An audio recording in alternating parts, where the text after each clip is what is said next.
Welcome back. Thanks for watching.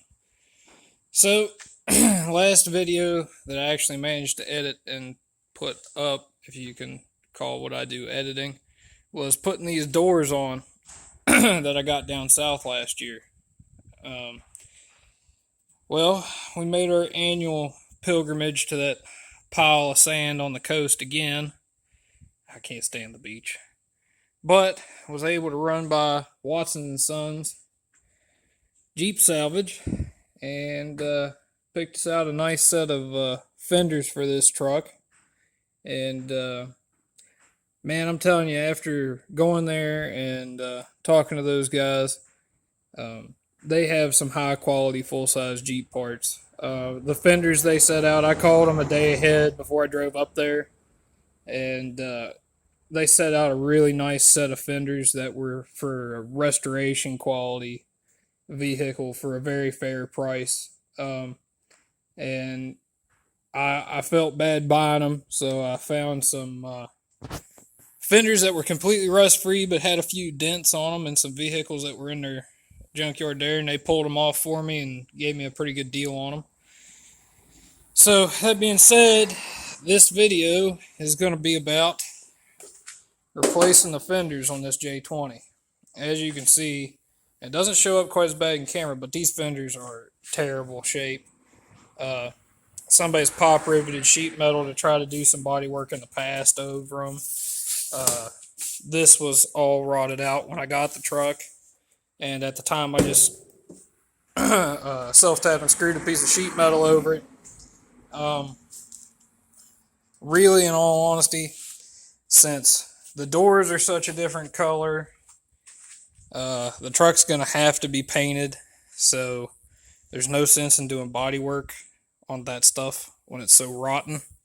So in this video, we're going to be tearing the front fender off and taking the grill out so we can prep what's left of this core support. It's pretty rotten along the bottom, to paint it, and putting some fenders on. So, but the biggest thing with this video is I want to show you how to take a full-size Jeep front fender off. So that's what we're going to be doing in this video, and I'll probably show you a snippet at the end when we get it reassembled with the new fenders on it. So anyway, here we go. Okay, the first step in pulling these doors off, there are 4 bolts in here behind the body seam of the fender and the door. So you have to open the door up and loosen these 4 bolts. Surprisingly, considering all the problems we had over here, I was able to get these loose and just doused them down with some PV blasters, so hopefully we'll be able to pull them out. So that's the first step.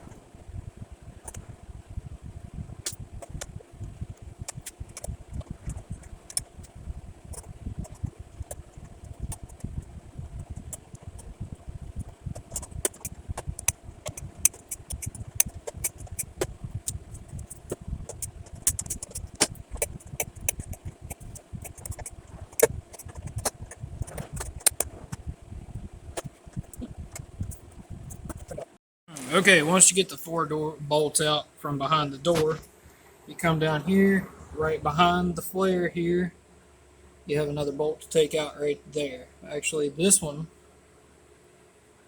has 2 bolts. I've never seen that before.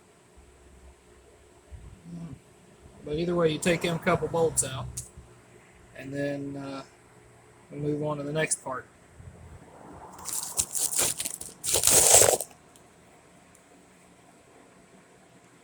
Yeah, there it is. There's 2 bolts there. Fancy one.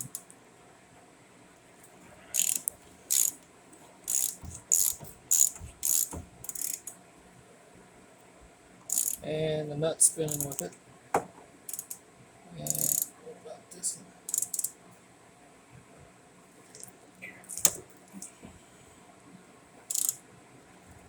one? And the nut's also spinning with that one. So, okay, these are going to be interesting to get out. I'm going to get them soaking with some PE Blaster. Alright, once you get that bolt out down there by the rocker panel, you now have 1, 2, 3, 4, 5 bolts to take out in the top of the fender here. And that's going to be our next step. And then once we get to that point, we're going to have a bolt we have to pull out down here. And then we're going to have to pull the grill out. So I'm going to try these with the impact. I'll try them by hand first. If they seem like they're going to come loose, we'll hit them with the impact, because I think they're just speed nuts on the backside. So let me see if I can set the camera up somewhere to time lapse this.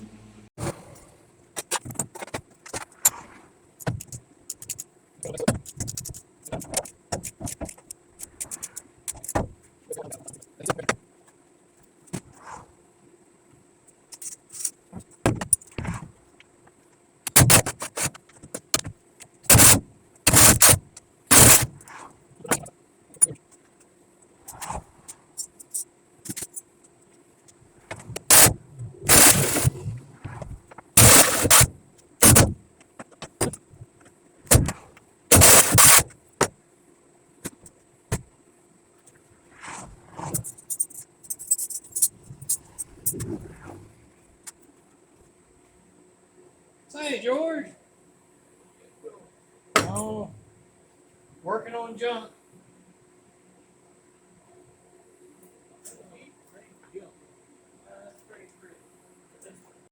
Alright, sorry about the time lapse, kind of getting messed up there. Old George stopped bullshit for a while. But I got them 5 bolts out of the top of this fender. You're going to have to take a grinder to this screw because it's not going to come out. And I think our next step is we're going to go ahead and try to get this nut out. Right there. Where it connects to the core support. And it's really rusty in there, so may or may not go well. Then we're going to start taking the grill back out.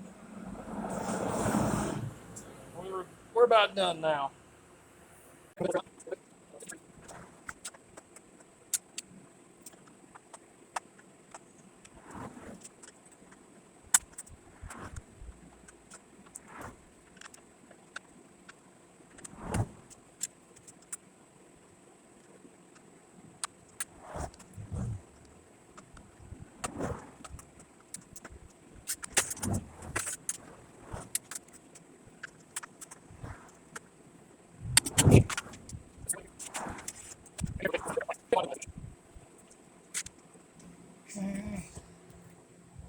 So that exposes our rusty, terrible core support.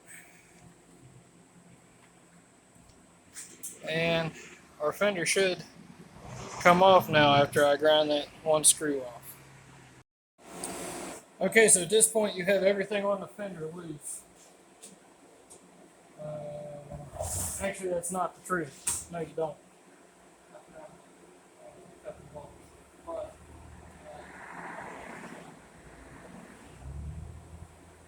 the couple of bolts that I forgot about are rotted away in this truck, and I will show that to you momentarily. But as of right now, we have this fender loose.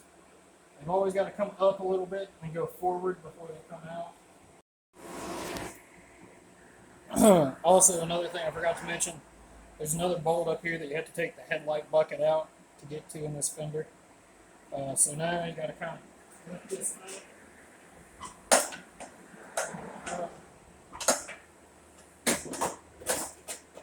You got to go forward with it and slide it out. And the fender comes. Now, we're to this point, I'm going to go ahead and show you why this fender got in such bad shape as it is.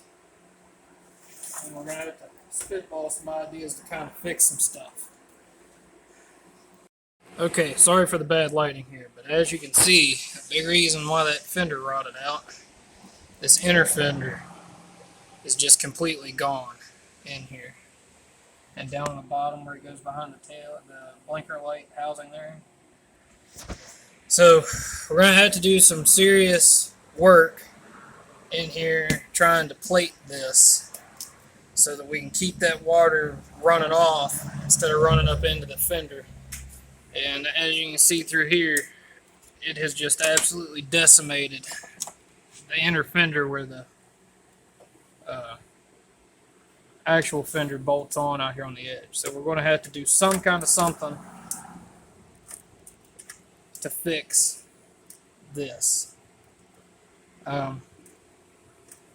you can see, stuff's just pulling off. Now, as we get down in here, when you're pulling those fenders off, there should be a bracket right here that has 2 bolts in it, and that the fender has to bolt into. And I see the 2 bolt heads here, but the bracket's rotted off the fender.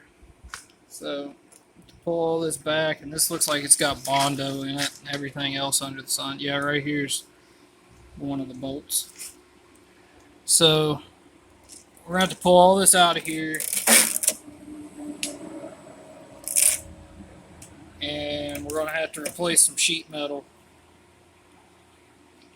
And in all honesty, it's just going to be self-tapping, screwed in place, and sealed with some silicone. Just kind of repairing this inner fender well right here. And I'd say while we're at it,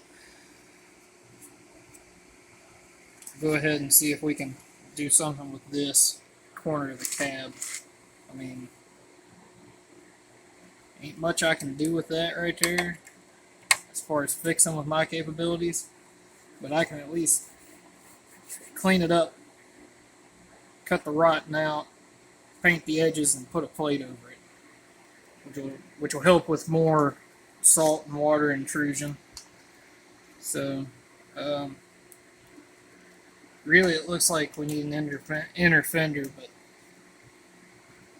where the heck are you going to find a set of those that are in a bad a shape as what you got already? So yeah, and I believe that the other 2 bolt holes would have been right in here where all this is rotting off. So we'll have to figure out how we're going to attach that brace on the new fender. So it's alright. I knew we were going to have to do something with this. That's why we're just taking care of it now. Ain't nothing but a thing. Like I said, it's going to be a work truck, and we got a good deal on the fender. So, anyway, get in here. This frame is actually in good shape up here. We'll go ahead and PV blaster the shock bolts because I'm sure the shocks are toasted, and that I know the rear ones are. And we'll start concentrating on making a new front part of the inner fender and attaching it to the core support out here, and we'll figure out something better for this up here, which will probably be cutting this out, and we'll go back in here where there's good metal, clean it up, and I'll probably spot weld just a flat piece in here and drill holes in it for the fender. Anyway, thank y'all for watching, and that's how you remove a fender on a full-size Jeep. It's a lot easier on a truck from down south that ain't got any rust. I can pull one off of my J10 in about 20 minutes, and that was after it was all bent up and in a wreck. So this rust, man, it's fighting us every step of the way on this truck. We're going to get it to where it's decent and usable. So, alright, y'all have a good one. We'll see you later.